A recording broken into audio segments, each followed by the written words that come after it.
Pour moi, la France est foutue.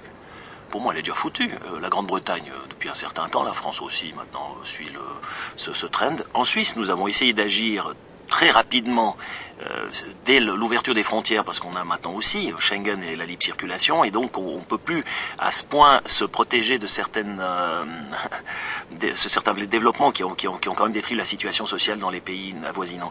Moi, ce que je prévois, et ça c'est cette terrible erreur des sociétés occidentales, c'est ça vient de mai 68, où on disait éliminons les Alpes, vue libre sur la Méditerranée. C'était un peu, je me souviens cette phrase utilisée en allemand, hein, Weg mit den Alpen, freie Sicht aufs Mittelmeer, il disait en allemand. Et le problème, c'est que ces Alpes ne sont pas simplement que quelque chose qui est une barrière, quelque chose qui restreint, c'est quelque chose qui élève aussi.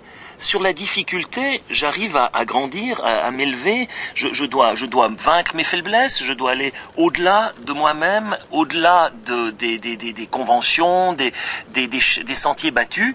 C'est un défi. Et je crois que la société occidentale depuis le siècle des Lumières, elle a emprunté ce chemin.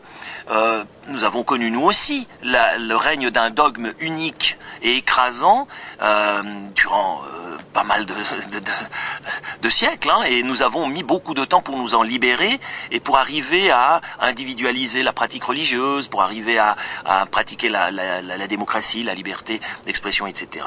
Actuellement, on est en train de remettre tout ça en jeu parce que au nom du multiculturalisme, on fait rentrer en fait une société qui n'a pas du tout le sens du multiculturalisme, qui est en fait une doctrine purement monoculturelle. On veut introduire par tête de pont, par banlieue, par ghetto, à travers le communautarisme, une sorte de société parallèle. Donc les perspectives sont pour moi assez négatives, dans le sens où on va retrouver une société, comme vous avez parlé de la bande de Gaza, oui, ça va être un peu les territoires occupés, avec deux communautés qui se haïssent joyeusement, qui n'ont pour ainsi dire pas de contact, si ce n'est violent, et en fait, avec l'illusion d'avoir détruit les frontières traditionnelles, abattu les murs, on n'a fait que reconstituer de multiples murs intérieurs aux nations, intérieurs à l'être humain, même dans les cœurs des gens. Ça n'a pas du tout fonctionné, parce qu'on a fait croire aux gens qu'ils étaient avant tout citoyens du monde. Ce n'est pas vrai, c'est un leurre, ça ne veut rien dire être citoyen du monde. Je suis citoyen du monde seulement si je suis d'abord enraciné dans un terroir comme celui-ci. Ça, c'est la terre qui m'a vu naître. J'ai une relation émotionnelle forte avec cette terre. Et c'est elle qui... Je suis pétri de toute son histoire.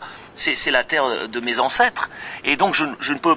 Si je coupe ces racines-là, eh bien là, je n'ai plus de futur. Et l'Union européenne, actuellement, c'est ce qu'elle fait. Elle coupe les racines de ce type et croyant pouvoir créer une sorte de citoyen nomade, hyper adaptable, utilisable à souhait, corvéable à souhait, évidemment, en même temps. Et donc, plus on coupe la racine des gens, plus on croit le libérer.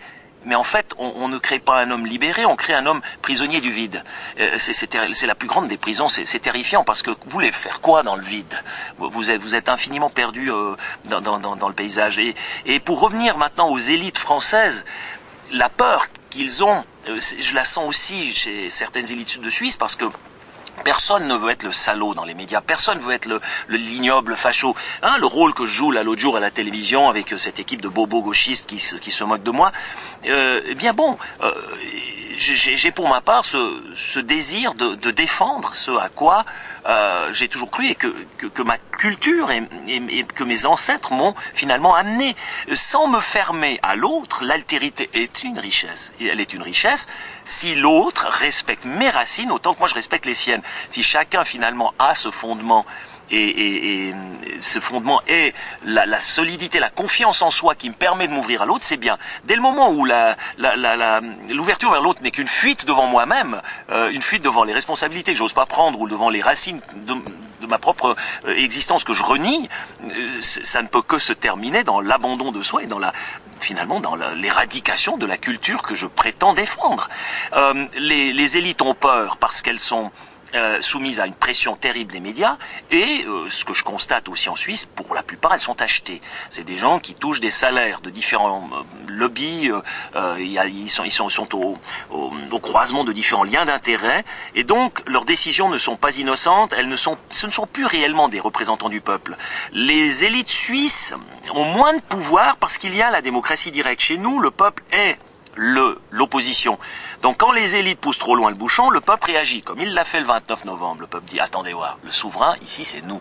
Et ça, en Europe, les élites n'ont pas à le craindre. Ils ont tellement bien construit leur machine que le peuple est en fait castré, il est eunuque.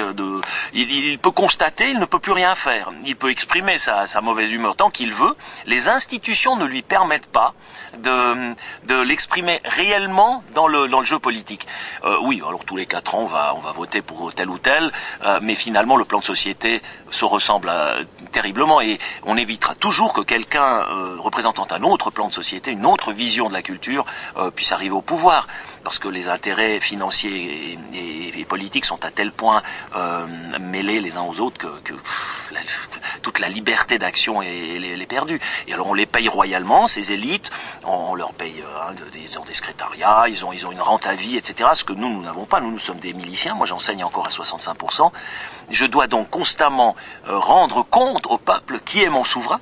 Qui est mon souverain, c'est mes concitoyens, les souverains, ils ont le droit de me demander des comptes, je dois expliquer, faire des débats, accepter de descendre dans l'arène.